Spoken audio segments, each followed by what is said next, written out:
إن الحمد لله نحمده ونستعينه ونستغفره ونؤمن به ونتوكل عليه ونعوذ بالله من شرور أنفسنا ومن سيئات أعمالنا من يهده الله فلا مضل له ومن يضلل فلا هادي له واشهد أن لا إله إلا الله وحده لا شريك له واشهد أن محمدا عبده ورسوله أما بعد فإن خير الحديث كتاب الله وخير الهدي هدي محمد صلى الله عليه وسلم وشر الأمور محدثاتها وكل محدثة بدعة وكل بدعة ضلالة وكل ضلالة في النار. قال الله تبارك وتعالى في كلامه المجيد: أعوذ بالله من الشيطان الرجيم. يا أيها الذين آمنوا اتقوا الله حق تقاته ولا تموتن إلا وأنتم مسلمون. يا أيها الناس اتقوا ربكم الذي خلقكم من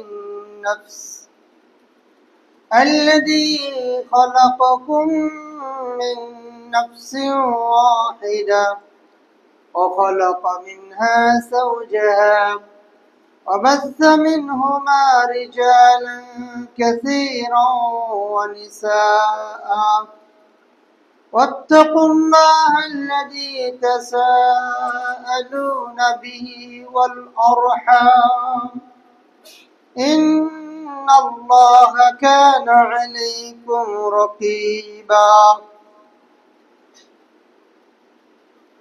وقال تعالى في سورة أخرى: أعوذ بالله من الشيطان الرجيم. قد أفلح من زكاها وقد خاب من دساها. সম্মানিত সমবেত হাজিরিন, প্রশংসা শুকরিয়া আদায় করছি বিশ্ব জগতের প্রতিপালক, যিনি আজকে আমাদেরকে এই জুমার দিনে জুমার খুতবা ও সালাতের জন্য তৌফিক দিয়েছেন, মসজিদে আসার স্রষ্টার শুকরিয়া জানাই আলহামদুলিল্লাহ। সালাত ও সালাম বর্ষিত হোক সাইয়্যিদুল মুরসালিন রাহমাতুল লিল আলামিন, সর্বযুগের সর্বকালের সর্বশ্রেষ্ঠ নবী ও রাসূল নবী মুহাম্মদ মুস্তাফা সাল্লাল্লাহু আলাইহি ওয়াসাল্লাম। আল্লাহুম্মা সাল্লি ওয়া সাল্লিম ওয়া বারিক আলাইহি। অতঃপর সম্মানিত সুধী, আজকে জুমার খুতবাতে আপনাদের সম্মুখে যে বিষয়টি নিয়ে আলোচনা করার ইচ্ছা পোষণ করেছি তা হচ্ছে আত্মসংশোধন। উক্ত বিষয়কে সামনে রেখে কোরআন এবং সুন্নাহ থেকে সালাফদের মানহাজ অনুপাতে কয়েকটি কথা বলে খুতবা ইতি করব। আমা তৌফিকি ইল্লা বিল্লাহ। সম্মানিত হাজিরিন, আল্লাহ তাআলা মানব এবং দানবকে সৃষ্টি করার বড় যে কারণ তা হচ্ছে আত্মসংশোধন। চাই সেটা ইবাদতের মাধ্যমে হোক অথবা পাপ থেকে বিরত থেকে হোক। বর্তমান সময়ে পাপের পরিমাণ এত বেড়ে গেছে যে পাপ কোন জিনিস এটা নির্ণয় করা অনেক কঠিন। এই জন্য সুলাইমান আদ-দারানি রাহিমাহুল্লাহ তিনি বলছেন, ক্বাল্লাত যুনুবুহুম ফাআরাফু মিন আইনা ইউতাউন। পূর্বে যারা জীবন যাপন করেছে, সময় অতিবাহিত করেছে, তাদের পাপের পরিমাণ কম ছিল। তারা কখনো যদি ভুল করত, সাথে সাথে বুঝতে পারত পাপটা কোন জায়গা থেকে হলো, সাথে সাথে তারা তওবা করত, ইস্তেগফার করত, পাপ থেকে বেঁচে থাকার জন্য সর্বাত্মক সংগ্রাম করত। কিন্তু কাসুরাত যুনুবি ওয়া যুনুবুকা, আমার এবং আপনার পাপের সংখ্যা এত বেশি হয়েছে যে ফালাইসা নাদরি মিন আইনা নুতা, কখন কিভাবে পাপের সাথে আমরা জড়িত হয়ে যাচ্ছে আমরা বুঝতে পারছি না। অর্থে পাপকে আমরা পাপ হিসাবে জানছি না যে এটা পাপ। এই জন্য রাসূলুল্লাহ সাল্লাল্লাহু আলাইহি সাল্লাম তিনি বলেছেন, বান্দা যখন কোনো ভুল করে তখন তার হৃদয়ের মধ্যে একটা নুক্তা, কালো ডট, কালো ফোঁটা দিয়ে দেওয়া হয়। সে যদি এই ভুলটা করার সাথে সাথে তওবা কিংবা ইস্তেগফার করে তাহলে কালো রেখাপাতটা উঠে যায়। আর যদি তওবা না করে তাহলে সে আরেকটা পাপের সাথে জড়িত হয়, তার হৃদয়ের মধ্যে আরেকটা কালো ফোঁটা যুক্ত হয়। এইভাবে করতে করতে একটা সময় এসে তার হৃদয়টা হাত্তা ইয়াকুনু সাউদা, তার হৃদয়টা কালো অন্ধকার আচ্ছন্ন হয়ে যায়। এরপরে সে বুঝতে পারে না পাপ কোনটা। তার পাপ করতে তার মনে আর দ্বিধা লাগে না, বাধা সৃষ্টি হয় না। ছোট ছোট পাপগুলো তার কাছে হালকা হয়ে যায়, তার মধ্যে বাধা সৃষ্টি, ঘৃণা সৃষ্টি হয় না। এই জন্য সালফে সালেহীন পূর্বপুরুষ যারা ছিলেন তাদের মধ্যে একজন বলেছেন, সম্ভবত ইবনে সাহনুন অথবা ইবনে মিহরান, তাদের দুইজনে একজন বলেছেন, মানুষ যে পাপ করে, মানুষ যে অন্যায় করে, এই অন্যায়ের যদি দুর্গন্ধ থাকতো, এই পাপের যদি দুর্গন্ধ থাকতো তাহলে কেউ কারো পাশে বসতো না। এত পরিমাণ পাপ, এত পরিমাণ গুনাহ তার হৃদয়ের ভিতরে জমা হয়েছে, এটার যদি সামান্যতম দুর্গন্ধ থাকতো মানুষ আমার পাশে বসতো না, আমাকে ছেড়ে দূরে পলায়ন করত। কিন্তু আল্লাহ তাআলা বাঁচিয়েছে যে এই পাপের গন্ধ আমাদেরকে দেয় নাই, নিজের ভিতরে রেখেছে, বাইরেও প্রকাশ করে নাই। চেহারার মধ্যে গন্ধ তো নেই, আমার বডি, আমার শরীরের মধ্যেও এই পাপের কোন আলামত দেখা যায় না। এটা কোথায় রেখেছেন? ভিতরে রেখেছেন। তাহলে ভিতরটাকে আমাকে পরিষ্কার করতে হবে। আল্লাহ তাআলা সেটাই বলতেছেন যে কদ আফলাহা মান যাক্কাহা, সফল বিজয়ী সৌভাগ্যবান ব্যক্তি সে যে তার হৃদয়টাকে, নফসকে পবিত্র রাখতে পারে। ওয়াকাদ খাবা মান দাসাহা, আর যারা নিজের নফসকে পাপ পঙ্কিলতা, অপরাধ, অন্যায়, জুলুমের সাথে জড়িয়ে দিয়েছে, তারা ধ্বংস হয়েছে, তারা ক্ষতিগ্রস্ত হয়েছে। আমরা এটা বুঝতেছি না। এটা বুঝবো কখন? যখন মারা যাবো। আল্লাহ তাআলা বলছেন, ওয়া নাফসিন ওয়া মা সাওয়াহা, শপথ নাফসের, এবং এটাকে যিনি সাজিয়েছেন। ফাআলহামাহা ফুজুরাহা ওয়া তাকওয়াহা, আল্লাহ তাআলা এই নফসকে, মানুষের হৃদয়কে ভালো এবং মন্দ উভয়টি করার সুযোগ দিয়েছেন, ইলহাম দিয়েছেন। কদ আফলাহা মান যাক্কাহা, ভালো মন্দ জানার পর, বিচার বিশ্লেষণ করার পর যারা অন্যায় থেকে বেঁচে থাকবে, যারা পাপ মুক্ত জীবন যাপন করবে, তারা সফলকাম হবে।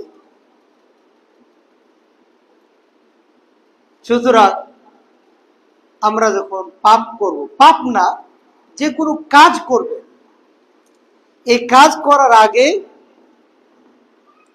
আপনাকে হৃদয়কে প্রশ্ন করতে হবে। এই জন্য হাসান বসরি রাহিমাহুল্লাহ তিনি বলছেন যে ইজা আরাদতা আন তা'মালা, যখন তুমি কোনো কাজ করার জন্য মনোনিবেশন করেছো, ইচ্ছা পোষণ করেছো, তখন ফাসআল নাফসাক, তুমি তোমার আত্মাকে জিজ্ঞাসা করো, মনকে জিজ্ঞাসা করো যে লিমাদা তা'মালিন, তুমি এই কাজটা কেন করবে? লিমাদা তাকুলিন, তুমি এটা কেন খাবে? তুমি কেন এটা দেখবে? এটা কি তোমার জন্য খাওয়া জায়েজ? এই কথাটা কি তোমার জন্য বলা ঠিক? এই জিনিসটা কি তোমার জন্য দেখা ঠিক? প্রত্যেকটি কাজ করার আগে নিজের মনকে জিজ্ঞাসা করবে। যদি শরীয়ত সম্মত হয়, যদি কাজটা তার জন্য বৈধ হয়, তাহলে সেই কাজের দিকে ধাবিত হবে, অন্যথায় এই কাজ থেকে বিরত থাকবে। এই জন্য রাসূলুল্লাহ সাল্লাল্লাহু আলাইহি ওয়াসাল্লাম তিনি বলছেন, যখন তুমি কোনো কিছু করার ইচ্ছে পোষণ করো, ফাযকুর, তুমি স্মরণ করো, ইলমাহু বিকা, আল্লাহ তাআলা তোমার সম্পর্কে জানে। যখন তুমি কোনো কিছু দেখতে চাও, শুনতে চাও, ফাইদা সামি'তা, যখন তুমি কান দিয়ে কিছু শুনতে চাও, ফাযকুর সামআল্লাহি বিকা, আল্লাহ তাআলা তোমার কানের এই শব্দ শুনছেন।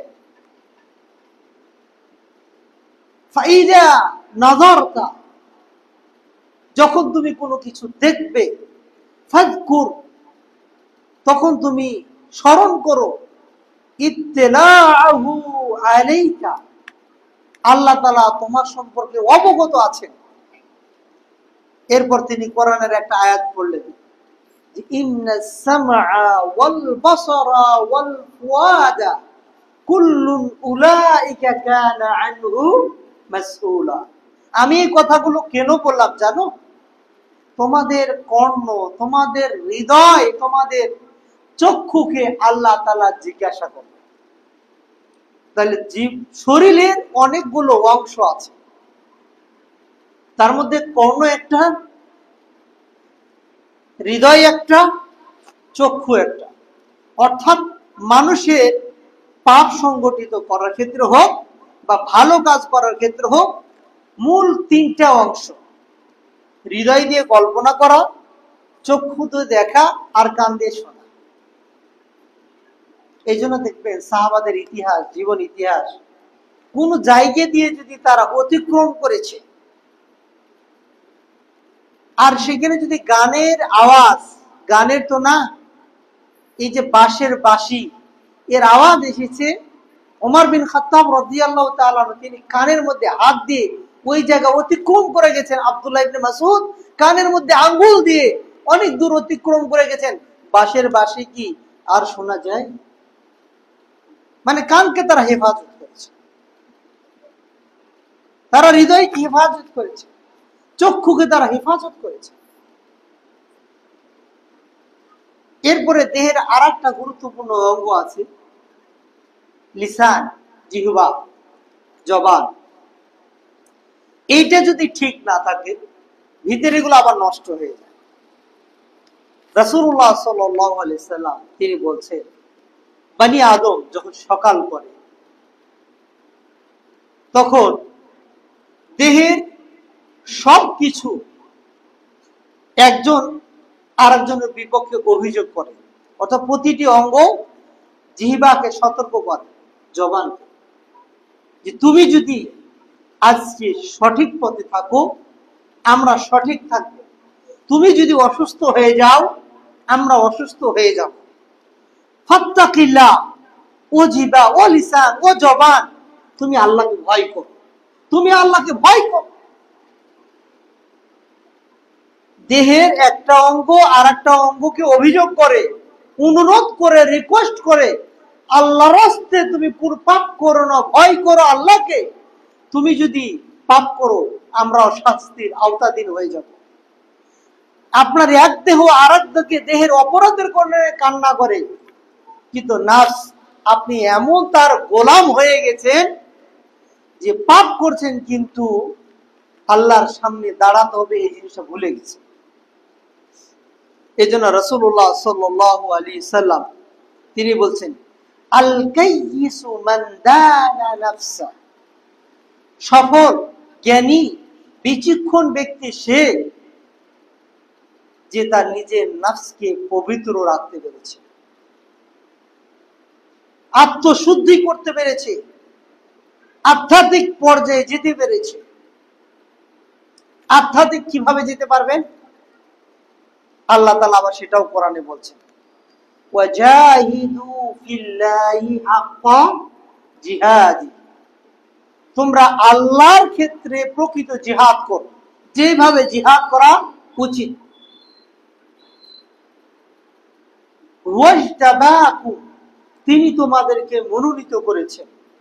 ওয়ামা জাআলা আলাইকুম ফিদ-দীনি মিন হারাজ, তোমরা যে আত্মোপলব্ধি করবে, আধ্যাত্মিক হবে, নিজেদের আত্মসংশোধন, আত্ম উন্নয়ন করবে, এই ক্ষেত্রে দ্বীনের ব্যাপারে কঠিনতা, কঠোরতা করে নাই। মিল্লাতা আবিকুম ইব্রাহিম, যে আদর্শ তোমাদের পূর্বপুরুষ আদম ইব্রাহিম আলাইহিস সালামের। হুয়া সাম্মাকুমুল মুসলিমিন, তিনি তোমাদের নামকরণ করেছেন মুসলিম হিসাবে, মিন ক্বাবলু, ইতিপূর্বে, ওয়া ফি হাদা, এবং কি এই কোরআনে। অর্থাৎ আল্লাহ তাআলা বলছেন যে তোমরা যদি আধ্যাত্মিক হতে চাও তাহলে আল্লাহর রাস্তায় যুদ্ধ করো। আর যুদ্ধ করব কিভাবে? আমাকে সিরিয়া যেতে হবে তাই না, ফিলিস্তিনে যেতে হবে তাই না, কাশ্মীরে যেতে হবে তাই না, আমাকে সিরিয়াতে যেতে হবে বা অন্য কোনো দেশে যেতে হবে। যুদ্ধে যদি যেতে হয়, এখানে বলছে ওয়াজাহিদু ফিল্লাহি হাক্কা জিহাদি, এখানে জিহাদ প্রায় 5 প্রকার। কয় প্রকার? 5 প্রকার। একটা হচ্ছে সশস্ত্র জিহাদ, যেটাকে বলে আল জিহাদু বিল কিতাল আও জিহাদু বিল হারব। দেশ কিংবা ঈমান সংরক্ষণের জন্য অমুসলিমদের বিপক্ষে সশস্ত্র বাহিনী যে যুদ্ধ করে, সেটা হচ্ছে সর্বশেষ স্টেপ। তার আগে অনেকগুলো স্টেপ আছে। সেটা কি? আল জিহাদু বিল ইলমি ওয়াদ দাওয়া, জ্ঞান অন্বেষণ করা। এই যে যুবকরা কোরআন পড়তেছে, এই যে তারা দিন শিখতেছে, এটাকে এক প্রকার জিহাদ বলা হয়। জিহাদ মানে প্রচেষ্টা করা, আল জুহুদ, প্রচেষ্টা করা।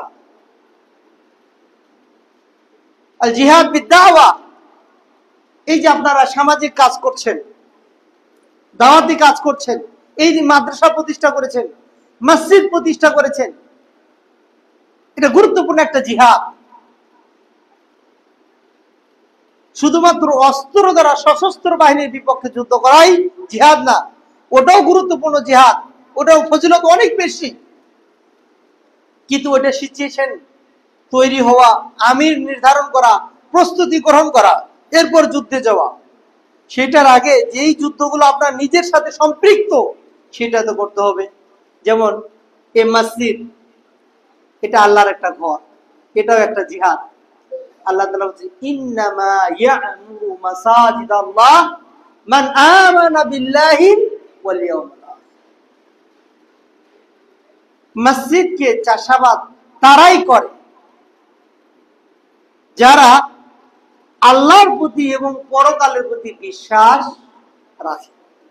এখানে গুরুত্বপূর্ণ একটা বিষয়, মসজিদের খাদেম হওয়া, মসজিদের দায়িত্ব গ্রহণ করা, এটার নেতৃত্ব দেওয়া, এটার ব্যাপারে দেখভাল করা ঈমানের একটা অংশ।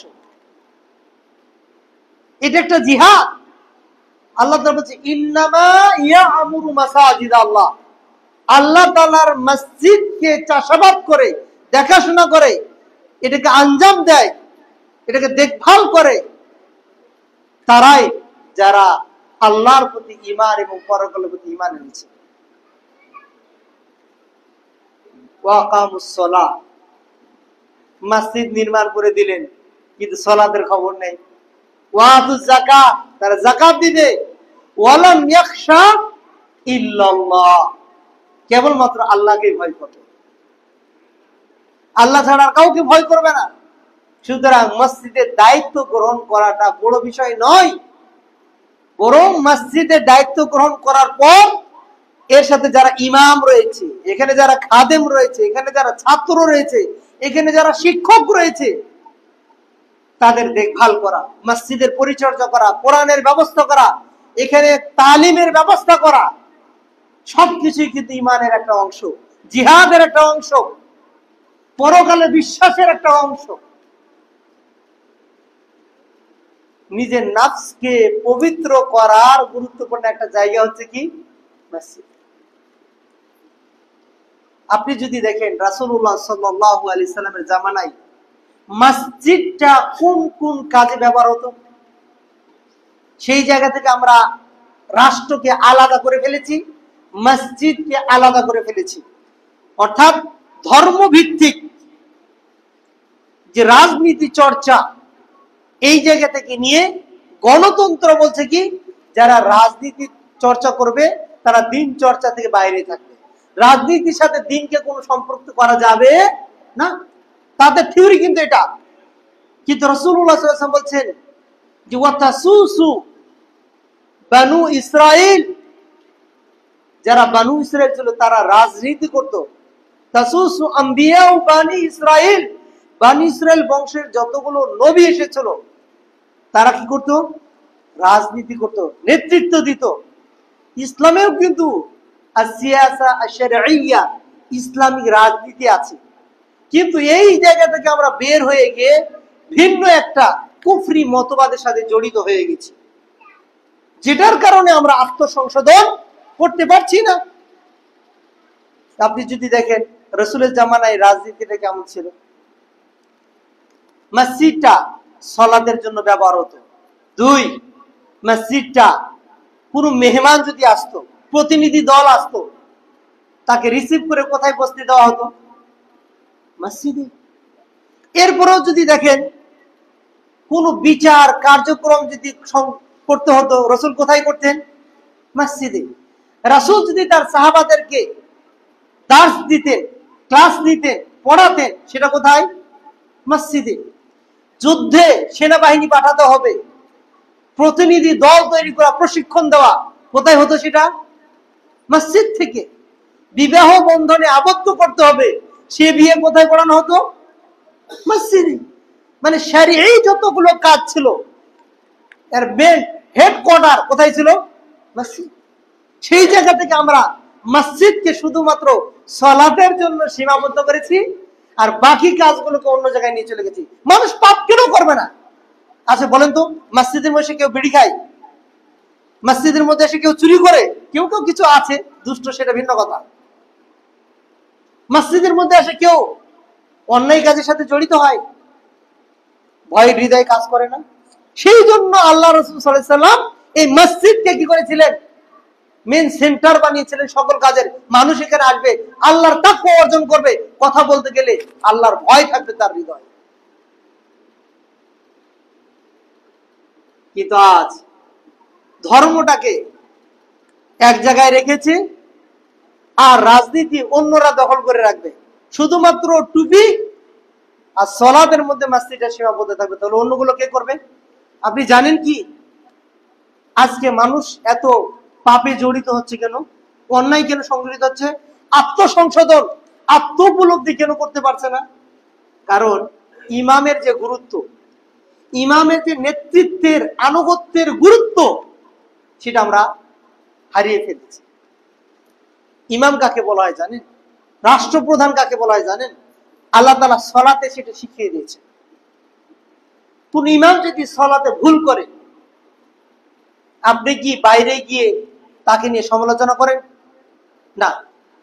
ইমাম যদি ভুল করে, তার পিছনে আপনি সর্বোচ্চ বলতে পারবেন। মেয়েরা যদি হয় তাহলে হাতে বাড়ি দিবে, কথা বলতে পারবে না। পুরুষ যদি হয়, তাকে ইমামকে বলতে পারবে না আপনি ভুল করেছেন, ঠিক করেন। শুধু এতটুকু বলতে পারবে সুবহানাল্লাহ। কি বলবে? মানে আপনি ভুল করেছেন, আপনি ঠিক করেন, এর চাইতে বেশি বলার সুযোগ নেই। এরপরেও যদি ইমাম সাহেব ভুল করে সিজদাতে চলে যায়, তার পিছনে যদি রাজাও থাকে, বাদশাও থাকে, তাকে সিজদায় যেতে হয় না? ঠিক ইমামের নেতৃত্বের গুরুত্ব এত বেশি, তিনি যদি ভুল করেন তার ক্ষেত্রে সহ মানে আপনার মার্জিত ভাষায় তাকে সংশোধন করতে হবে। আজকে আমরা ইমামকে গুরুত্ব দিচ্ছে না, তার বিপক্ষে আমরা চলে যাচ্ছি। কারণ কি? ওই নেতৃত্বের জায়গাটা আমরা মসজিদ থেকে বের করে দিয়েছি। ইমামকে আজকে আমরা সমাজের সবচেয়ে অবহেলিত, নিম্ন মানের, নিম্ন শ্রেণীর মনে করি, যার কারণে নেত্রীর গুরুত্ব নেই। অথচ আমরা জানি একজন ইমাম যার চেহারা ছিল কুৎসি, কৃষ্ণাঙ্গর ছিল, নাকটা ছিল বোচা, তিনি সালাত পড়িয়ে সালাম ফিরিয়ে সামনের দিকে তাকিয়ে আছেন। বাদশাহ পিছন দিক থেকে এসে বলছে যে আপনার সাথে আমার একটা কথা আছে, একটা জিজ্ঞাসা আছে। ইমাম সাহেব তার দিকে তাকিয়ে না বললেন, মাথা দিয়ে ইশারা করলেন, আবার জিজ্ঞাসা করলেন আপনার সাথে আমার একটু কথা আছে। তিনি তার দিকে সাড়া না দিয়ে আবারও বসে থাকলেন, মাথা নাড়ালেন, মানে আমি জিকির আজকার করছি, এটা শেষ হোক, তারপরে আপনার সাথে কথা বলবো। তৃতীয়বার বললেন আপনার সাথে আমার কথা আছে। জিকির শেষ করা হলে তিনি বলেন ঠিক আছে আপনি বলুন। তারপরও পুরোটা ঘুরে নাই, অল্প অর্ধে ঘুরে বলছে আমি শুনতেছি আপনি কি বলছেন বলেন। রাজা তিনি এটা দেখার পর মনে খুব কষ্ট পাইলেন, আমি এই রাষ্ট্রের নেতা হয়ে কি হলাম যে একজন ইমামের কাছে গিয়ে আমাকে অসহায় থাকতে হয়।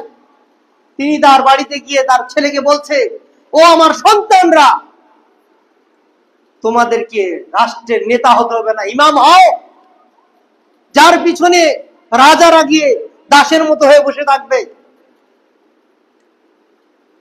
কিন্তু আজ তার বিপরীত হয়ে গেছে, ইমামদেরকে কান ধরে উঠায় বসে।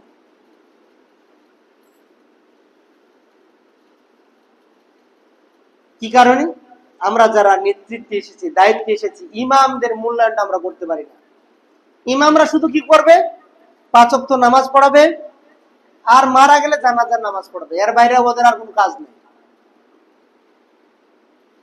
আমার কাছে মনে হয় কি জানে, আমি যেটা মনে করি,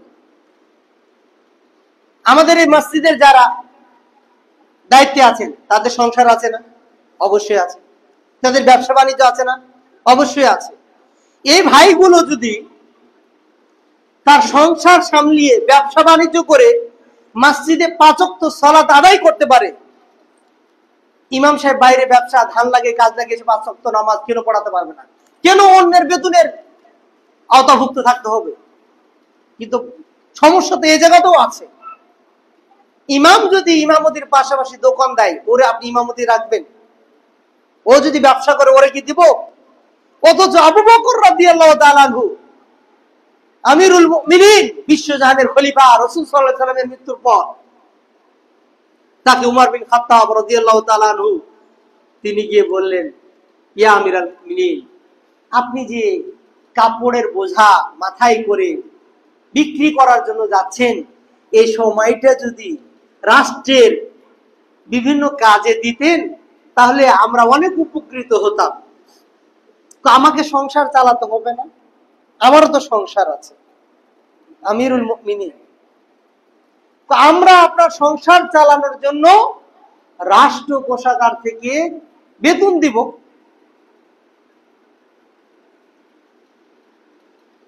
এক সময় জনগণের পীড়াপিড়িতে আবু বকর রাদিয়াল্লাহু তাআলা আনহু তিনি রাজি হলেন।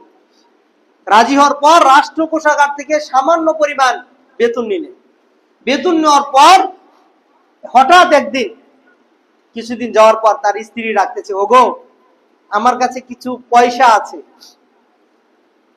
এই পয়সাগুলো নিয়ে বাজারে যাও, বাজারে গিয়ে কিছু মিষ্টি কিনে, হালুয়া মিষ্টান্ন কিনে এনে এসো, গুড় চিনি, এগুলো দ্বারা বাচ্চাদেরকে আমরা কিছু পায়েস বানিয়ে দেবো। আমরা তো আগে অনেক ধনী ছিলাম, অনেক টাকা পয়সা ছিল, কিন্তু নেতৃত্বে আসার পর, অর্থাৎ দায়িত্বে আসার পর আপনি তো সব ব্যবসা বাণিজ্য ছেড়ে দিয়েছেন, রাষ্ট্রের পিছনে সময় দিচ্ছেন। আবু বকর রাদিয়াল্লাহু তাআলা আনহু তার স্ত্রীকে জিজ্ঞাসা করলেন, ওগো তোমার কাছে যে টাকাটা আছে, এই টাকা তুমি কোথায় পেয়েছো? স্ত্রী বললেন, আপনি যে রাষ্ট্র কোষাগার থেকে বেতন পান, সেই বেতন থেকে আমি অল্প অল্প করে জমা করেছি, জমা করে এই টাকাটা রেখেছি আমার বাচ্চাদেরকে মাসে একদিন পায়েস খাওয়াবো। আবু বকর রাদিয়াল্লাহু তাআলা আনহু তিনি বললেন, দাও ওই টাকাটা আমারে দাও। টাকাটা নিয়ে তিনি সোজাসুজি হেডকোয়ার্টারে চলে গেলেন।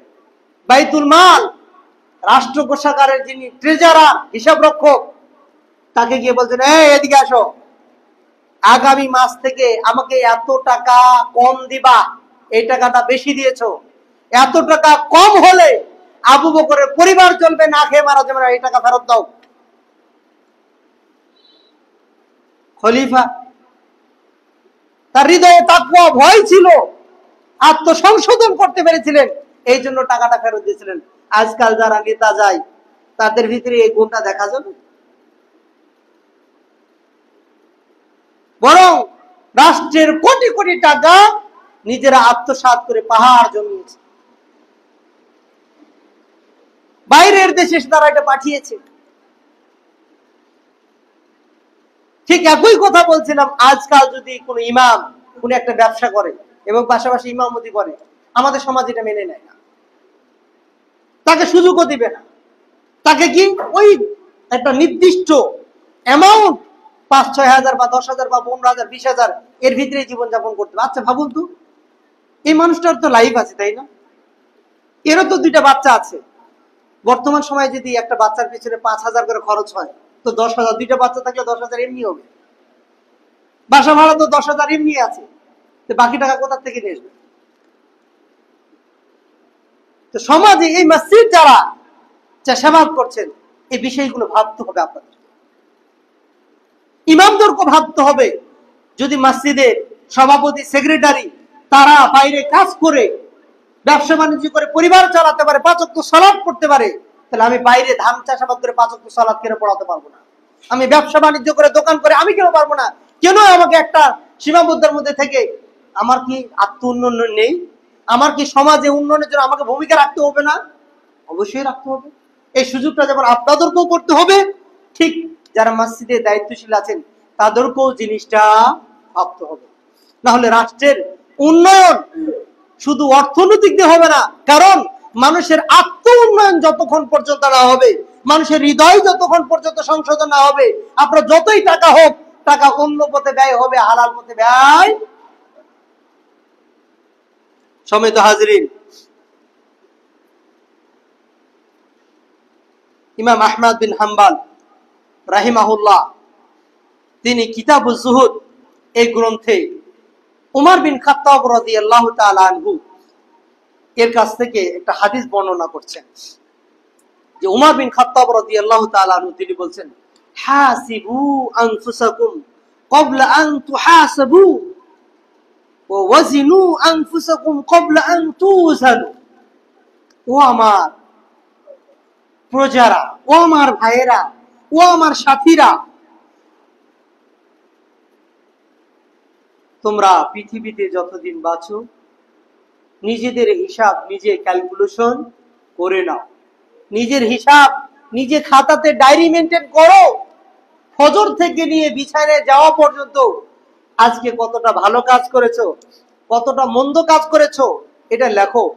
এরপর সেইটাকে সামনে রেখে বালিশে মাথা দেওয়ার আগে একবার চিন্তা করো, আমি সারাদিনে যে ভালো কাজ করেছি এটা কি জান্নাতে যাওয়ার জন্য যথেষ্ট?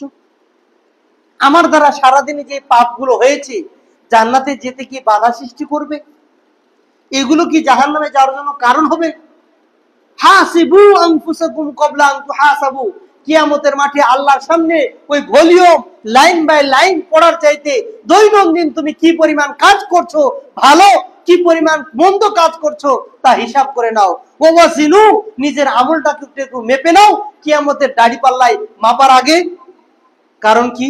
তিনি বলছেন ফাইন্নাহু আহওয়ানু আলাইকুম ফিল হিসাবে গাদা আন তুহাসিবু আনফুসাকুমুল ইয়াওমা। তোমরা যদি পরকালের হিসাবকে সহজ করতে চাও, জটিল করতে না চাও, তাহলে দৈনন্দিন হিসাবকে আজকে তোমরা রেডি রাখো। ভাবুন তো আপনারা যারা এখানে ব্যবসায়িক আছেন, পুরো ব্যবসার হিসাব আপনি প্রত্যেক দিন না করে গিয়ে বছর শেষে গিয়ে যদি একদিন করেন, করা সম্ভব হবে? একটা শুধু সাইট বলতেছি,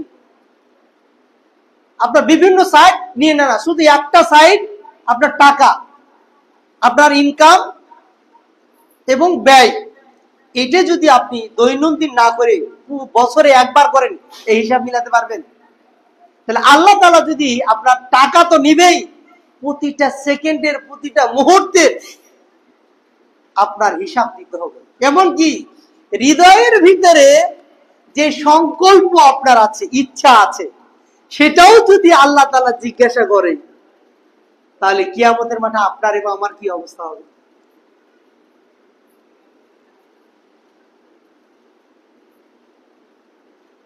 কঠিন অবস্থা। এক বছরের হিসাব আমি মিলাতে পারি না, এক মাসের হিসাব টানতে গেলে কঠিন অবস্থা হয়ে যায়। আর আল্লাহ তাআলা কোন খাত থেকে আয় করেছেন, কোনটা ব্যয় করেছেন সেটা জিজ্ঞাসা করবেন। আপনার যৌবনকাল কোন পথে কাটিয়েছেন সেটা জিজ্ঞাসা করবেন। আপনি ভালো কাজ কতটুকু করেছেন সেটাও জিজ্ঞাসা করবেন। এমনকি মনের ভিতরে সংকল্প ইচ্ছা যেটা হয়েছিল সেটাও জিজ্ঞাসা করবে। আপনি বলবেন আমি তো সেটা করি না, এরপরে জিজ্ঞাসা করবে কারণ কি? আপনাদেরকে একটা হাদিস শোনাই। আল্লাহ রাসূল সাল্লাল্লাহু আলাইহি সাল্লাম তিনি বলছেন যে ইদা ইলতাকা আল মুসলিমান বিসাইফিহিমা, যখন দুইজন মুসলমান পরস্পরে অস্ত্র নিয়ে যুদ্ধ বা মারামারি করতে যায়, দুইজনের একজন মারা গেল আর একজন জীবিত থাকলো, আল্লাহ রাসূল সাল্লাল্লাহু আলাইহি ওয়াসাল্লাম বলছেন ইদা ইলতাকা আল মুসলিমানি বিসাইফিহিমা আল কাতিলু ওয়াল মাকতুলু ফিন্নার। যে ব্যক্তি হত্যা করেছে এবং যে নিহত হলো উভয় জাহান্নামে যাবে।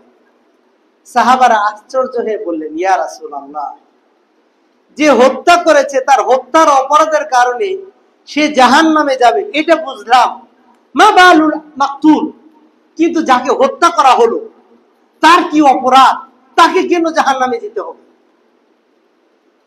তাহলে আল্লাহ রাসূল সাল্লাল্লাহু আলাইহি ওয়াসাল্লাম বললেন যে ফাইন্নাহু, কেন না এই মাকতুল যাকে হত্যা করা হয়েছে সেও অন্য মুসলমানকে হত্যা করার জন্য প্রস্তুত গ্রহণ করেছিল, মনের ভিতরে নিয়ত করেছিল, এই জন্য তাকেও জাহান্নামে। তাহলে বুঝে নেবার পরকালের মাঝে, পরকালে গিয়ে আপনার হৃদয় নাফসের ভিতরে যে জিনিসটা আছে সেটাও আল্লাহ তাআলা জিজ্ঞাসা করবেন। এবার ভাবুন তো, মানে আমাদের এই হৃদয়ের আত্ম উপলব্ধি, আত্মসংশোধন, এটিকে সংস্কার আমরা কি করতে পারছি? আমরা প্রত্যেকে মোবাইলে, কেউ টিভিতে, কেউ নিউজ প্রিন্টে, পেপারে বিভিন্ন জায়গায় পড়তেছি আর মন্তব্য করছি দেশের সংস্কার দরকার, রাষ্ট্রের সংস্কার দরকার, তাই না? সবাই বলছি, ব্যক্তি সংস্কার যদি না হয়, আপনি রাষ্ট্রের সংস্কারটি কি করবেন?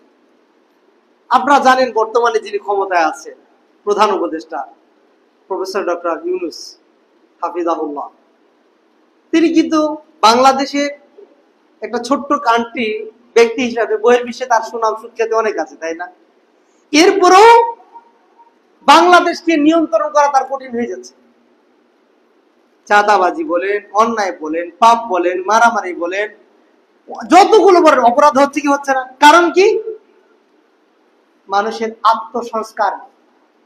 রাষ্ট্র সংস্কার আছে কিন্তু আত্মসংস্কার নেই। এখন আপনি একটা আপেল সুন্দর করে ধুয়েছেন, কিন্তু যেই পাত্রের মধ্যে আপনি আপেলটা রাখবেন সেই পাত্রের ভিতরে যদি ময়লা থাকে, তাহলে ধোয়া আপেল ওখানে রেখে কি করবে? কারণ কাজ আসবে। তাহলে মানুষকে যতক্ষণ পর্যন্ত আত্মসংস্কার, আত্ম উপলব্ধি এইটা না হবে, ততক্ষণ পর্যন্ত মানুষকে দিয়ে এই রাষ্ট্র সংস্কার করা সম্ভব না। কিভাবে আপনাকে বুঝাই? আপনি জানেন উমর বিন আব্দুল আজিজ রাহিমাহুল্লাহ, তাদের মতো হবে, তাদের মতো রাষ্ট্র গঠন করতে হবে। আপনার সম্মুখে সম্পদ মাল পড়ে থাকবে, টাকা পয়সা পড়ে থাকবে, কিন্তু এই সম্পদে কেউ হাত দিবে না। একজন নারী রাস্তা দিয়ে যাবে, কিন্তু তার দিকে কেউ চোখ তুলে তাকাবে না। উমর বিন আব্দুল আজিজ এর যে টাইম পিরিয়ডের কথা একটা বলা হয়েছে, এক নারী এক জায়গা থেকে আর এক জায়গায়, মানে মক্কা পর্যন্ত হজ করে এসেছে, তাকে কেউ ডিস্টার্ব করে না। তাই কিভাবে এটা সম্ভব? মানুষের আত্মসংস্কার তিনি করেছেন। আপনারা সৌদি আরবে যান না, বিভিন্ন মার্কেট খোলা অবস্থায় চলে যায় না সালাতে নামাজ পড়তে? আচ্ছা বলেন তো, সৌদি আরবের মানুষের কি হাত নাই? এটা নিতে পারে না। সৌদি আরবের মানুষের কি চোখ নাই? এটা নিতে পারে না। সৌদি আরবের মানুষের কি হৃদয় নাই? সেটা নিতে পারে না। পারে। যারা সৌদি আরবে হজ করতে গেছেন দেখবেন, এই দেশে কিন্তু রাস্তায় এত পুলিশ দাঁড়িয়ে থাকে না, মনে মনে এত পুলিশ নেই, আছে কি? নেই। সৌদি আরবের, আমি যেহেতু 7 বছর ছিলাম, আমি জানি বাংলাদেশ এদেশে আসামিকে ধরার জন্য পুলিশ তার পিছনে দৌড়ায়, আর সৌদি আরবে আমি যেটা দেখেছি, যিনি অপরাধী তিনি পুলিশের পিছনে দৌড়ায়। মাদ্রাসাতুল হাদিস, যে মাদ্রাসায় আমি ভাইস প্রিন্সিপাল, এই মাদ্রাসার একজন ছাত্র জাহিদ হাসান 2017 সালে রোড অ্যাক্সিডেন্টে মারা যায়। যুবক বয়সে, পুরান ঢাকা দিয়ে বিয়ে করেছিলেন জাহিদ হাসান। তো রাস্তা দিয়ে মোটর সাইকেল নিয়ে যাচ্ছিলেন, দাব্বা যেটাকে বলা হয়, স্কেটের মতো। তো পিছন দিক থেকে তাকে মেরে দিয়েছে। মারার সাথে সাথে গাড়ি তো স্পিড অনেক থাকে, রাস্তায় পড়ে স্পট ডেট হয়ে গেছে, সেখানে মারা গেছে। প্রায় তখন রাত 11টা, মসজিদে নববী থেকে ভার্সিটিতে ফিরতেছে। ওইদিকে কিন্তু সচরাচর আমাদের মতো পায়ে হেঁটে মানুষ যায় না, তো খালি রাস্তা। মারার পর যে ব্যক্তি মেরেছে গাড়ি নিয়ে পালায় নাই, সে ইচ্ছা করলে পালাতে পারত, কিন্তু না পালিয়ে ওখানে দাঁড়িয়ে আছে। পুলিশকে নিজে ফোন দিয়েছে, ফোন দেওয়ার পর পুলিশ এখানে এসেছে। পুলিশ শুধু তার আইডি কার্ড আছে, এটা নিয়ে তাকে ছেড়ে দিয়েছে, তুমি চলে যাও। তাকে টাইম দিয়েছে 3 দিন পর থানাতে এসে সাক্ষাৎ করবা। সেই পুলিশ আসার আগেই আমরাও গেছি, দেখতেছি আমার আগে গিয়েছে তারা বসে আছে, যিনি মেরেছেন গাড়িতে, আমরা থানাতে যাওয়ার আগেই সে এসে বসে আছে।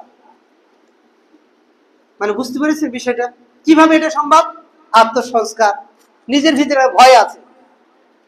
এই যে আপনার তালিম বোর্ডে আনোয়ার ভাই, আপনারা চিনেন অনেকেই, আমি এবং সেই একই ফ্ল্যাটে থাকতাম। ফ্ল্যাটের নিচে আমাদের গাড়ি রাখা আছে। এক ভদ্রলোক গাড়ি নিয়ে ক্রস করতে গিয়ে পিছন থেকে গাড়ি মেরে দিয়েছে আনোয়ার ভাইয়ের গাড়িতে। তো পিছনের লাইট ভেঙে গেছে। এই বেচারা ওই গাড়ির কাছে 2 ঘন্টা দাঁড়িয়েছিল, যে গাড়ির মালিক আসবে, আমি তাকে সরি বলবো, যা খরচ হয় আমি এটা নিজে ঠিক করে দেবো।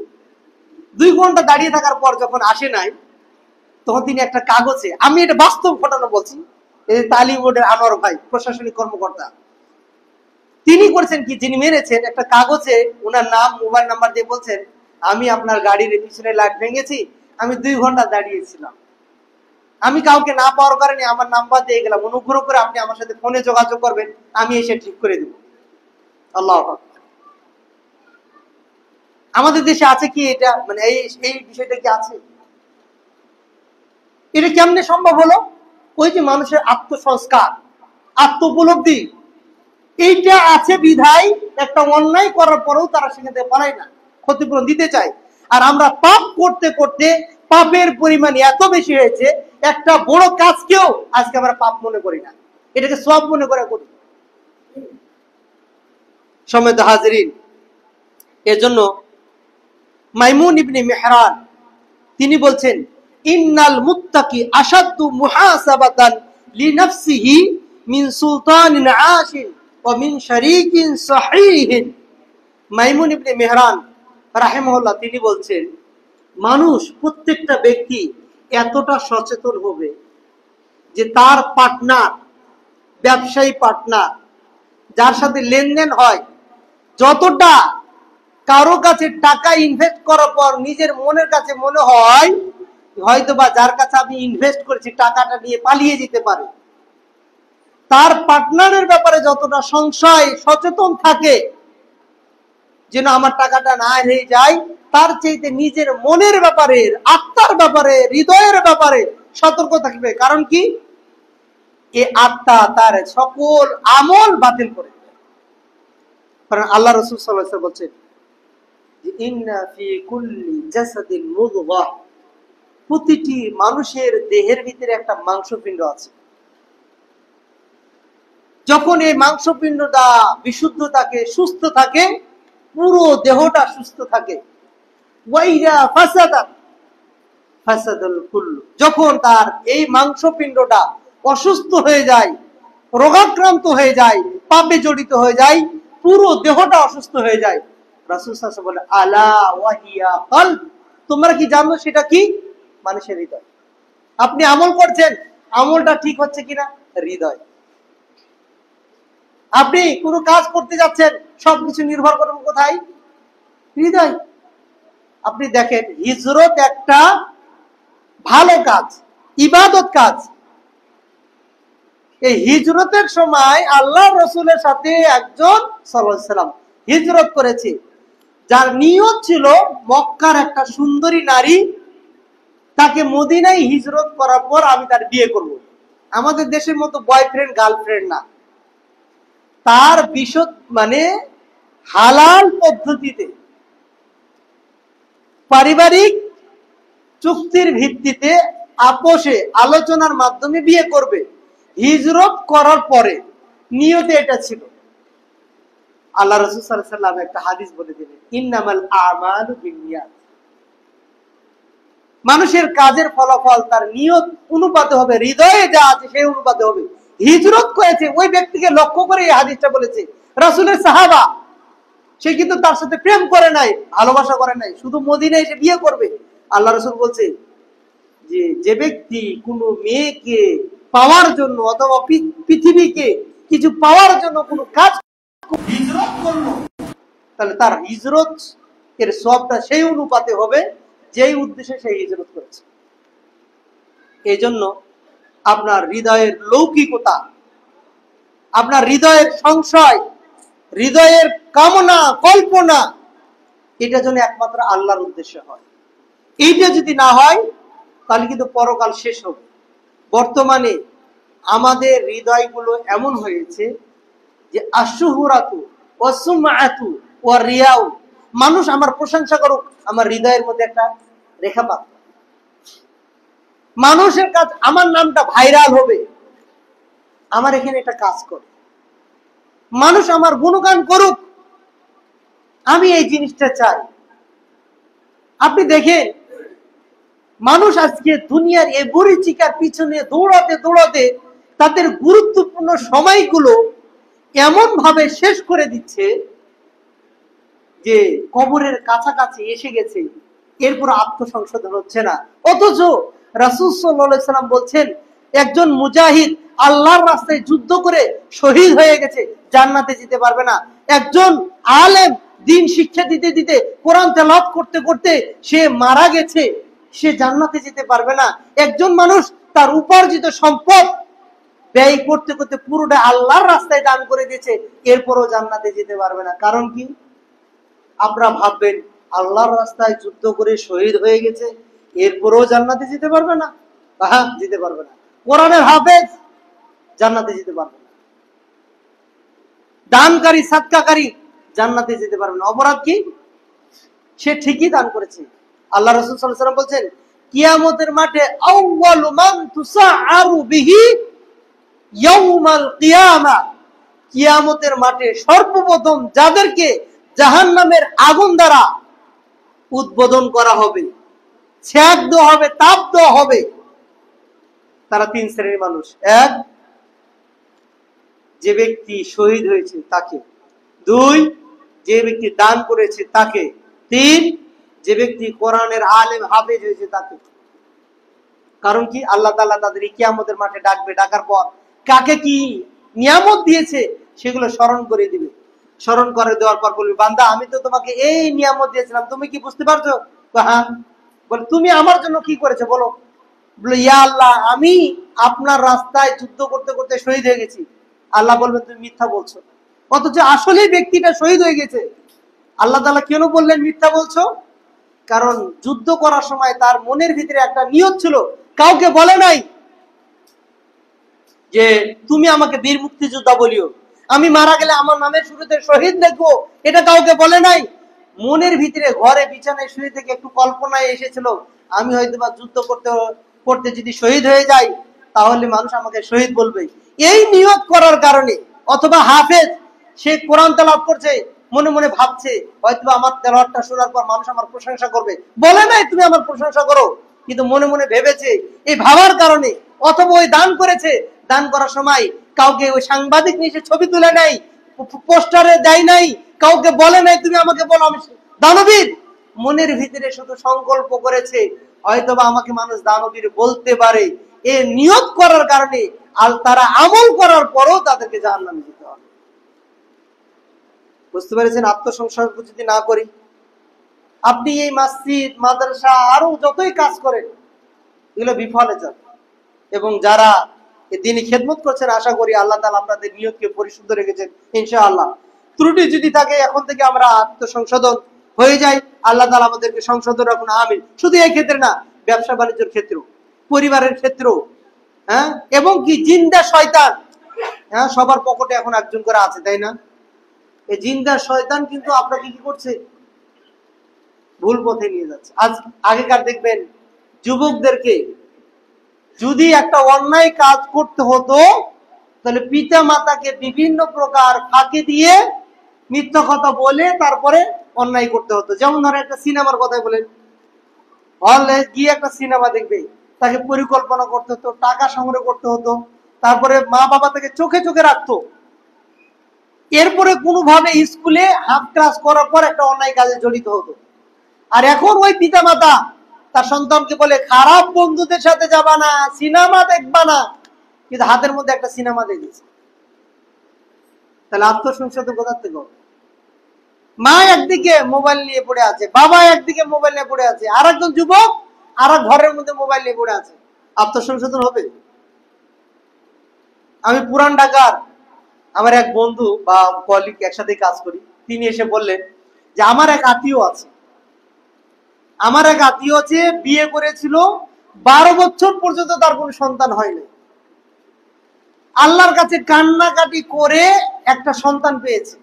সন্তান যখন বড় হয়েছে, এই ধরনের মোবাইল, নেশা, মদ, অর্থাৎ অপরাধ যত ধরনের আছে সবগুলোর সাথে জড়িত হয়ে গেছে। তখন মা আফসোস করে বলছে, অর্থাৎ সংশোধন করার জন্য ছেলেকে অনেকবার বলছে, কিন্তু সংশোধন না হয়ে মা বাবাকে বটে নিয়ে কাটতে চায়, মা বাবাকে বাড়ি থেকে বের করে দিতে চায়, তুমি বেরিয়ে যাও। তখন মা আফসোস করে বলছে, বাবারে, 12 বছর নিঃসন্তান ছিলাম, তখনই সুখী ছিলাম, এখন আমাকে খুব বড় অসহায় মনে হচ্ছে, আল্লাহ তোমাকে আমাকে দিয়ে মনে হয় শাস্তি দিচ্ছে।